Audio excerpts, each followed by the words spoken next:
Welcome to Opinion Journal. I'm Mary Kissel. President Obama's recent speech about the NSA hasn't done much to quell the national debate. Some might call it paranoia about surveillance and our privacy. Just this morning, we've got a federal panel coming out with new recommendations, again recommending new restrictions. I've got Wonderland columnist Dan Henninger joining me now. Dan, this all goes back to Glenn Greenwald and Edward Snowden. More concerned about privacy than national security?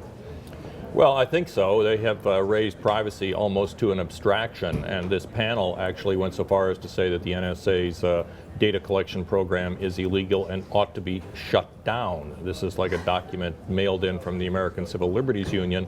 Kind of interesting, but it's not going to happen, and I think it will be largely set aside in the debate over what to do about NSA surveillance. Dan, there hasn't been a single victim found here. How did we become so scared about the NSA and its capabilities? Oh, Mary, I think it has a lot to do with the times that we live in. Digitalization has allowed everyone to understand that a lot of what they do online is captured by these companies and used in databases to analyze their consumer preferences.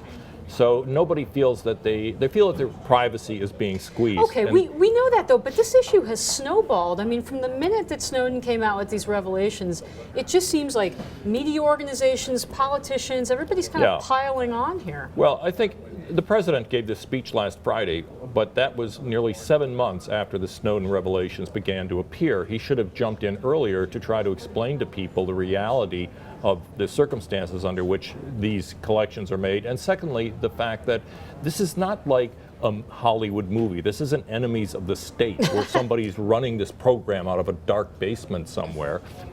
The NSA surveillance was created by the FISA law in 1978. It was publicly debated by Congress and then revised again in 2001. It is not a secret program. It is run by rules and it is subject to judicial oversight.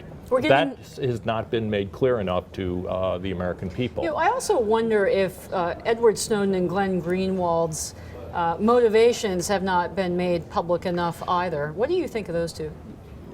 Anything that someone like Snowden and Glenn Greenwald, the journalist who took his material and published it, do, this cannot be thought of as simply being in a kind of value-free context. Glenn Greenwald is a man of the left, of the far left, and they always think that America is on the brink of turning into a fascist state, and so that America has to be thwarted and stopped.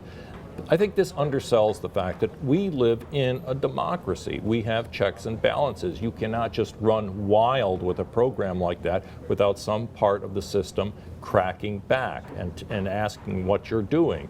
There is recourse in the American system. And the Glenn Greenwalds and Edward Snowdens of the world simply seem to be living in this kind of Hollywood fantasy world that doesn't recognize the realities of our system. Very quickly, Dan, should Congress step in and come up with some sort of compromise here? I think Congress should basically reaffirm the importance of the NSA surveillance program. If they want to tinker with it a little bit, that might not be a bad idea to revisit this every 10 years or so. But I think it's probably a crucially important tool in our war on terror. Okay, Wonderland columnist Dan Henninger, thank you so Mary. much for joining us.